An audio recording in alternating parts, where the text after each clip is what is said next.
Hello everybody, this is Britta. Today I would like to tell you a story, and it is a true story. You know perhaps already that I work voluntarily in a prison for men, and there I met a Greek man in middle age whose family left Greece when he was a very little boy for work to come to Germany. So his German is totally perfect, but his complexion is darker than mine, for example, and also his hair is really black, which for us is unusual. And he left prison after he only served a short sentence, left prison, found an apartment and work, both of which is not easy when you come out of prison, but he did. And we remained in contact, and about, say, twice a year, we meet for a cup of coffee.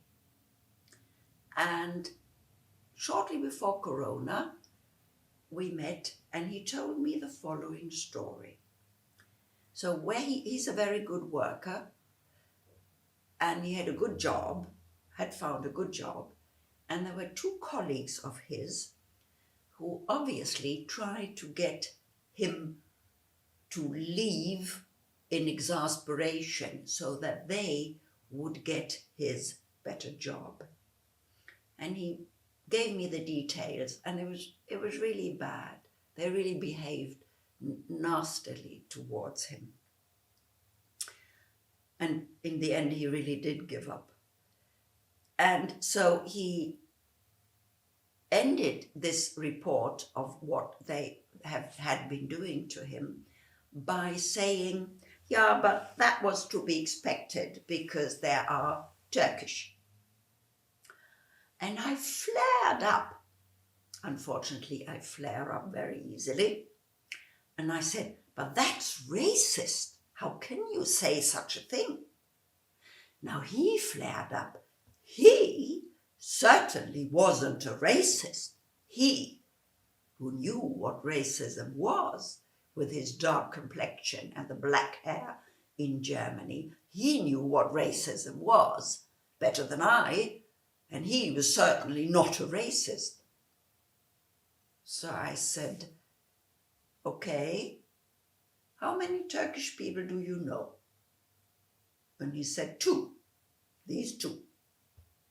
I said, so okay, if you say, I know two Turkish people, or two Turkish men in this case, and they treat me really badly, they're really nasty, that's okay, because that's the truth. But if you then conclude from this that all Turks are nasty, then that is racism. I could see it in his face that he thought about it. He's an intelligent man. So I said, let me give you another example. I know one Greek person, which is true, which is him. I met him in prison. But as we all know, all the Greeks are criminals. You can imagine how he reacted, He was shocked, of course, rightly so. But he also thought. And after a while he said, I never thought about it that way. But it seems you're right.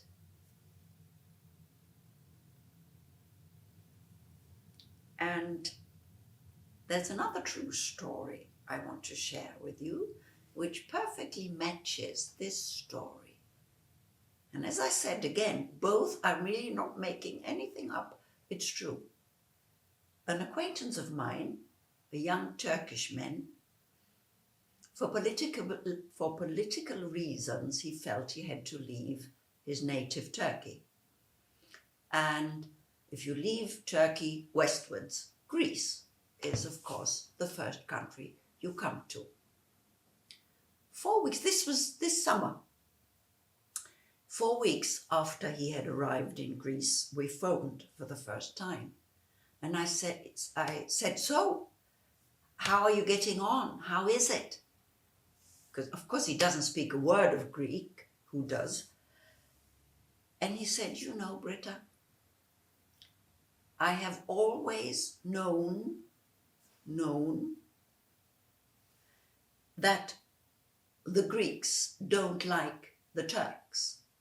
So I was really worried. But I have only met kindness in these 4 weeks that I've been here now. They're all really kind and helpful. And I'm very grateful. And it wasn't at all what I had expected. Because, and there we are with prejudices. How did he didn't even, I asked again, you know, how many Greeks do you know? None. Just like, you know, the other Greek had known 2 Turkish people. Where do we get all these prejudices from? Why can we say things like, how can we say things like, the Greeks don't like the Turkish? And you can take any other nationality you like, I don't know what, don't like the French, English, whatever. You can take anything you like. Where do we get all these prejudices from? Of course, we grow up that way. Our parents, our neighbors, our press, the media, go on producing these prejudices. Why don't we just leave them behind? And what has color of skin, color of hair, what has that got to do with character, with being or not being a good person? There's no connection between color and character, is there? Or even language. Okay, they speak different languages, so what? That has nothing to do with being good or bad. So why don't we all leave these prejudices behind ourselves? Why don't we just be open and see what there is and give the unknown person, the chance to show him or herself to be a friendly human being? One of my grandmothers, I'll never forget, because she said it very often.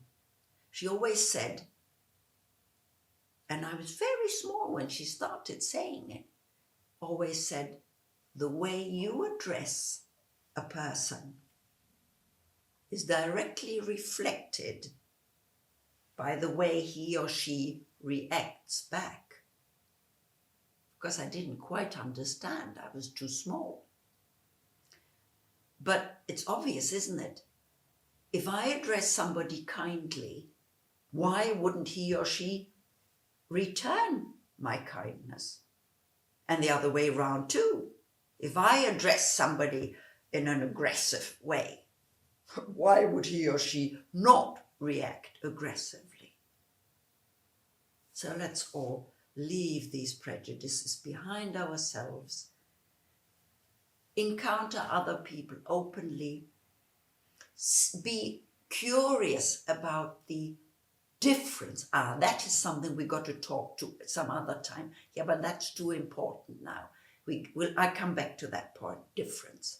For now, and let me come to the end now, for now, I think it'd be enough if we all tried to leave prejudices behind and encounter each other openly and in a friendly way. Bye for now.